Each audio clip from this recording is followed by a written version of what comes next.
morning, everyone. It's really delightful to be here. I try and come back to Belleville as much as I can. Of course, my mom still lives here in the area, as well as many of my family members. And I was determined when I was going to be on space station to leverage it as much as possible for the area, and having a chance to talk with the girls. That was really a lot of fun. And then I came back and we met as well. And I handed over the flag and spent a lot of time with some of the schools in the area as well. So it's really important. I'll give you a little bit of my background. I did grow up in Belleville, and I was about in middle school when I had this dream of becoming an astronaut.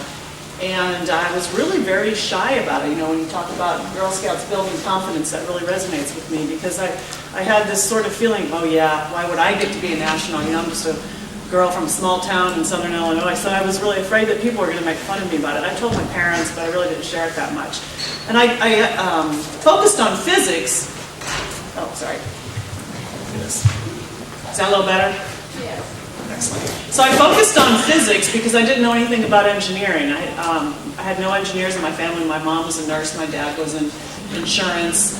A lot of my aunts and uncles were either teachers or nurses or businessmen. And got to college and discovered engineering, and then the rest, as they say, is history. So the reason why I'm bringing this up is that an organization like Girl Scouts is very, very important. And girls, I'm really jealous of all the badges that you can earn now. I go out and look from time to time on the website just to see what's out there. And we had a much smaller range of badges that we can earn. Now you can do almost anything, and it's really great. Because it's really, coming back to my point, it's really important to expose young people to the ideas and the opportunities about what are out there. I didn't imagine that I could be an engineer. By the way, I love physics, and I wouldn't have done it differently, just for the record, but I wouldn't have imagined that I could have been an engineer when I was thinking about how to reach my goal of astronaut, because I was never exposed to it. So the Girl Scouts and the system that you have where you can earn different badges and experience different fields and different ideas, that's hugely, hugely important to broaden the minds of young ladies, so you can imagine and get exposure to what your possibilities are. Because there are so many possibilities out there of things that you can do. And having that little bit of taste of that as a young person, you can start imagining for yourself where you can be. My imagination led me to think I could be an astronaut. And I was able to do it, not because I'm anyone special, not because I'm super smart or anything, but I persevered. I had a dream and I worked for it. I had people who supported me and helped me understand what my capabilities are, and that's what Girl Scout does. And that's why I continue to stay engaged in the organization. I think it's just really, really important. And it wouldn't be successful without all of your help. The volunteer members and the scout leaders and the parents, the people who taxi girls back and forth to meetings or out to camp, things like this. That's so huge, because your time and your effort really do pay off as you allow these young ladies to experience all these wonderful opportunities of these badges. So congratulations to all of you, and really great work. It's just so awesome that you do that. A little bit about camping, since it's a little bit of a theme today, I decided I'll mention that. When I was younger, we didn't really do much camping or outdoor work when I was in Girl Scouts. My mom bought a tent at an auction and she pitched it in the backyard, and we used to spend the night in the backyard, my sisters and I. That was really about the extent of the camping that I did. And it was fun. We used to sneak out at night and run around the neighborhood. You don't know that. But anyway, and it's funny, when I got into the astronaut program, one of the things that they did when we were assigned to a shuttle crew was they sent us to National Outdoor Leadership School.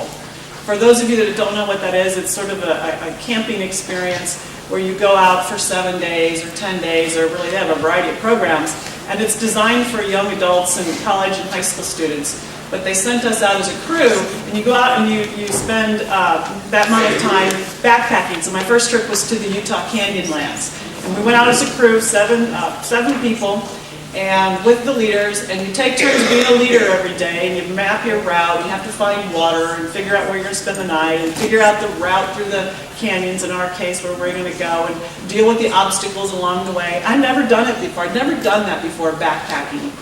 And I discovered that I really loved it. And it's one of the things, if I had a chance to do more of that during Girl Scouts, it was a whole opportunity I missed out on doing things as I was getting older. But the idea of you're out there, you've got all your possessions on your back, you're trying to figure out how to get around, you have to read a compass, you have to read maps, I really, believe it or not, I really don't like heights. I know people are like, it startles people. But on this trip, we had to climb cliff faces to get out. I remember I was up. How old was I? I was about 34 or 5 at the time, and I'm climbing up this cliff face, and I'm having to swing out on this rock that really on 3 sides was exposed, and then climb back over onto another cliff face. And I remember being really, really uncomfortable about it.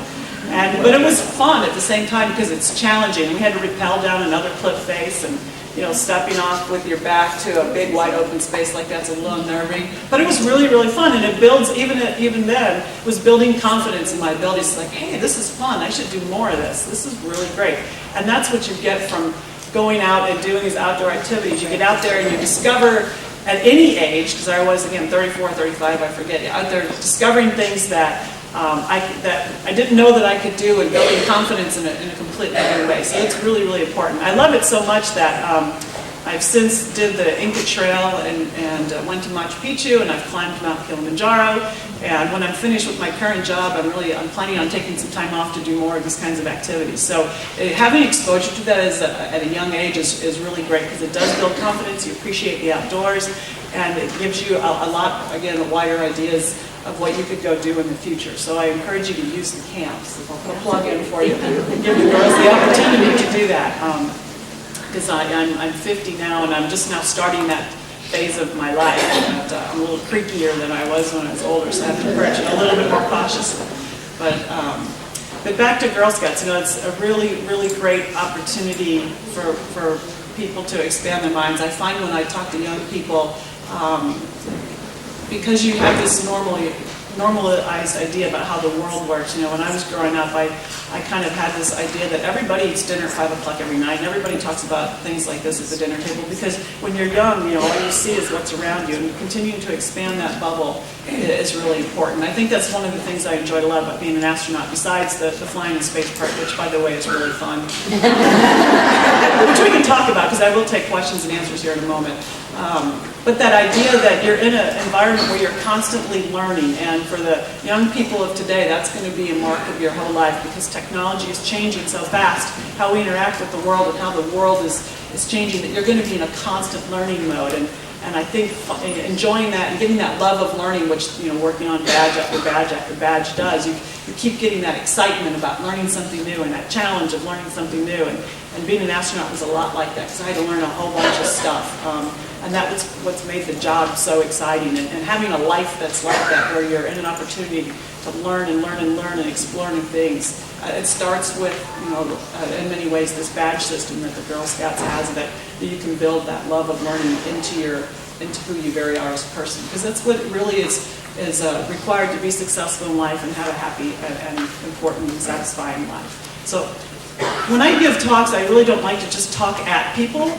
I really, really like to engage in conversation, so it's a little bit odd to have a keynote speaker take questions and answers, but I would really like to do that and maybe address some questions that you might have about either my life, growing up in Belleville, what's it like fly in space, how does the toilet work, or whatever. Which, by the way, is the most popular question, regardless of the age group of the group that I'm talking to. So I suspect one of you may ask that. But let me open up the floor to questions and answers, and then I know we have a short period of time, so just let me know when we stop. Now, it's always hard to be the first person to ask a question. So someone's going to have to do it, and we have a volunteer right there. So stand up and speak it real loud if you don't mind. When you stayed up in the space station for about 4 months, how did that go? How was it like to live in the space station for 4.5 months? It was really fun, because when you're on I was on 2 shuttle missions, which were short duration missions of about 10 or 11 days each, and then of course living there. And when you visit on a shuttle mission, you're very busy, and you think that you're really getting to experience space, but you're so busy, it's really hard to relax and slow down. You were going to bed 2 hours late every night. We're trying to get our jobs done while we're up there. So I didn't realize that I didn't appreciate space as much until I got to live there. Because basically I moved to space for 4.5 months, It was my home. I had a lifestyle. I got up, I went to work. I went to work, which happened to be the same place I was living, so it was a short commute. exercise. So it was really interesting way to live, and I have to tell you that one of the big lessons of being an astronaut was that gravity is really horrible. I mean, it was so relaxing, it's so liberating to be flying around, floating around on the space station and do your work there, and you could put yourself in any orientation you needed to be. I could hang out on the ceiling, I could hang out on the wall, I could be in any orientation. It's very, very efficient. Now, the one thing I will say is, if you look around this room, you see all this stuff that's sitting on the table. Gravity actually can be a little bit of your friend sometimes. Because, in space, if I had my hands full and I needed to go off and get another tool or something, I couldn't just put my tools down or the stuff in my hands down. I had to find Velcro, I had to find duct tape, I had to find a Ziploc bag that had Velcro in it, or bungees, just things to put the tools and the paper and the pencils or the computers or anything that I was using to fasten them somewhere. I had zippers in my pockets because things would float out of your pocket. So gravity is a little bit helpful, but you have to learn to live like that. So you have to manage your everyday living at a whole nother level. I did some cooking up there. It was kind of fun, and think about how often you're in the kitchen and you're coring an apple, or you're peeling a cucumber, or you're cutting the fat off of a piece of meat. You just kind of throw it into the trash can without thinking about it.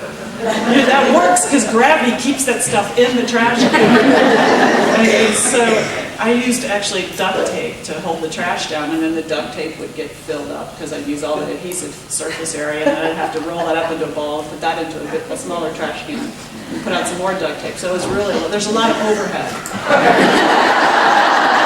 of living in space, but it was a lot of fun to experience that because I had free times in the weekends and in the evenings to just relax and enjoy the environment. I highly recommend it. For any of the young ladies in the room, like I said, I grew up in Belleville. I've come from the same background that you've come from. So I'm here to tell you that if I can be an astronaut, you can be whatever you want. Right? There's nothing special about me. It just takes a lot of hard work, a lot of determination, and working really hard in school, a good education. With that, you can accomplish anything. There's nothing that you cannot do. And don't let anybody tell you differently, because if I would have listened to any of those people, I never would have got to fly in space. So keep that in mind. Who else has a question? So, two-part. Let's just stand up so everybody can hear you. Two-part. When you were in space, what did you miss most about being here? And when you come back, what did you miss most about being there? Yeah, that's a very perceptive question. So the question was, when I was in space, what did I miss most about being on Earth? And when I'm on Earth, what do I miss most about being in space? And you're exactly right in that I missed things in both directions. Once you've been to space, I feel like I should live in space. I feel like I'm a creature of space. And so I miss being able to go up there. It's like part of me that's not whole because I'm not there, and that's just, for the rest of my life, that's just the way it is. Because it's such a natural environment. I felt so much at home there.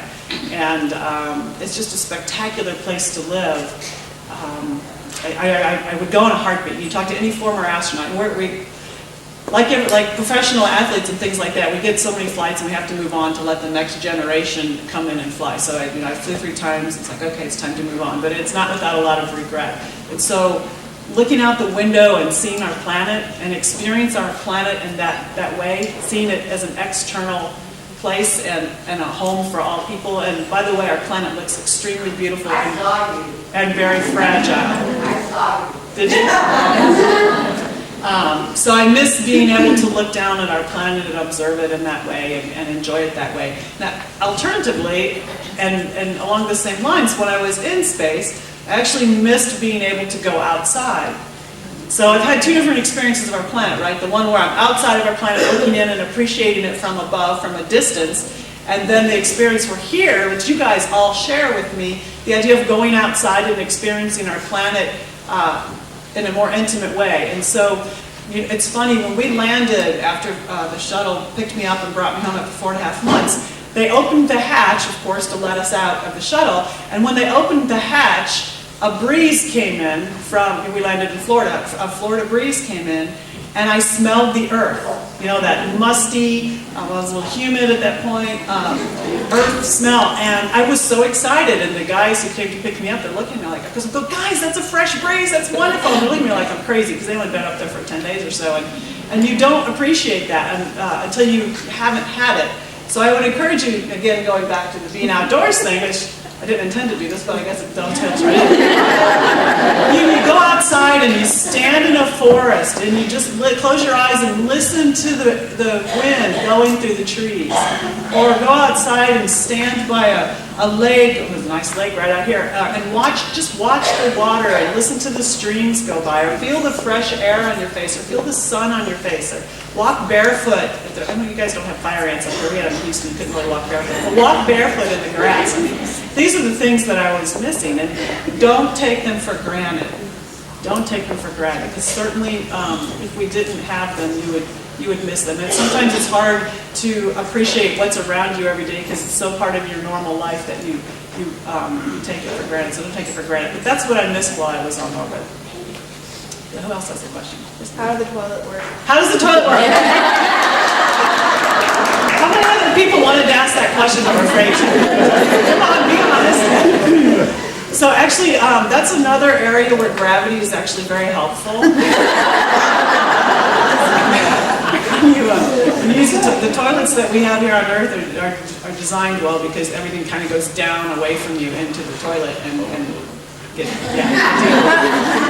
so when the engineers were thinking about how to create the same sort of dynamic where you want things to go away from you when you use the toilet, they came up with basically a vacuum kind of a system, right? So there's a funnel, it's connected to a hose that has a fan entrenched in it, and when you turn on a switch, the airflow starts, the suction through the funnel, and then you kind of aim for the funnel, which is actually not that hard, even for women.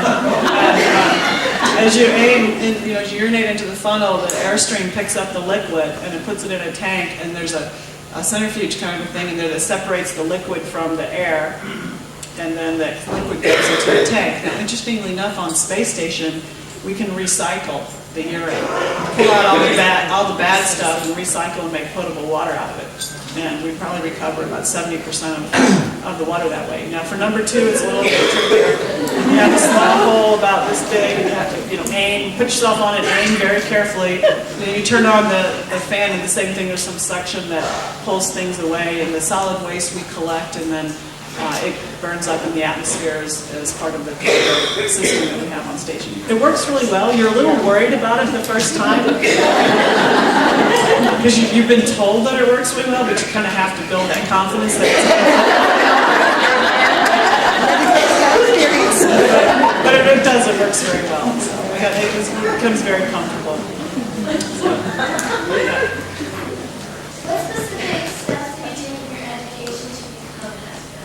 What specific steps did I take in my education to become an astronaut? Well, I went and looked, when I was in 1978 when I entered high school, and that year they took the first group of women astronauts, which was really thrilling for me because now I could see a path. But I knew I wanted to go through kind of a science path. Originally, like I said, I thought I was going to do physics all the way through. I also had a goal of getting a doctorate degree. To me that seemed important, that I would become a PhD.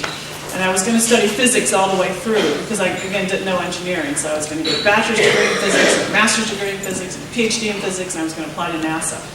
And when I got to college, I discovered engineering. It's like, oh, this is kind of cool. You can take this physics stuff and you can apply it and build stuff with it. And that sounds like fun too. And so I ended up studying electrical engineering for my master's degree, and I decided to get some work experience, which I thought would be very valuable for my application at NASA. And quite frankly, I wanted to be out of school for a while and experience the real world. So I worked at McDonnell Douglas doing stealth technology, which is applied electromagnetics, where you're trying to build aircraft that you can hide from radar. And so from there, I got interested in material science, because when you're building aircraft, what materials, again, another field I never knew existed until I started working. So again, it's this constant, the story of my life is this constant expanding of horizons about what's possible in the world, And again, Girl Scout starts at a much younger age, which is beautiful. But I worked at McDonnell Douglas for a while. The program I was on got canceled, so I thought, aha, this is a great time for me to go do my PhD full-time. And I went back to school to do that, and I did material science for my PhD. And that's when I decided I had a good resume to apply to NASA. So that was my path. But there's really no magic path to the astronaut office. The most important thing is to have a science and technology background, But you have to find that field that's interesting to you, and you have to understand that whenever you decide what you want to do and what you want to study, realize that's not an end point, that's just a step on your journey. Because if you decide, I decided to go to school and study physics, and then I learned all these other things were possible while I was there. And so physics wasn't my end point, it was the beginning of my journey. And so if you're always, so basically my journey ended up being, I kept learning about things that were interesting and going off to study them. Right? So the journey is the message is follow your interests and follow your passions, and you're never going to go wrong. And basically that's what I ended up doing. I ended up following my interests, and they led me to where I was going, which was the astronaut office, knowing I had that kind of goal in mind. And that's why, again, the badge system is so wonderful, because you have an opportunity to go expose yourself to so many different things. You might find that you have an interest in playing piano that you never even knew until you went to do the badge on music, or you have an interest in flying hot air balloons because you didn't even thought of, you would never thought of doing it if you hadn't had a badge, just to go learn about some aviation things. So the badge system is a wonderful way to explore and find out what you're really passionate about. And you keep doing that your whole entire life. Like I said, I discovered hiking and backpacking when I was in my 30s, and I thought, oh, this is fun, I need to do more of this. So always follow your interests. That's the best advice that I can give you. One more question. Okay, way over there. Yes, ma'am. What do you think about the new Gwen experiment and the implications it has for life in space? I'm sorry, the new what experiment? Gwen experiment? Oh, the new yes, Scott and Mark. Yeah, they're both in my class, actually. So what happened was, we got the space station up there, and now we have this ability to do experiments in space, not just human experiments, but all kinds of experiments in space on a continuous basis. We've had people on the space station since November of 2000, and we have missions that go anywhere between 3 and 6 months. And so Scott's going up there for a year, and it just happened to be serendipitous that we decided to assign a crew. There was a small number of us eligible for the year-long flight because they were looking for certain characteristics and traits and experience base.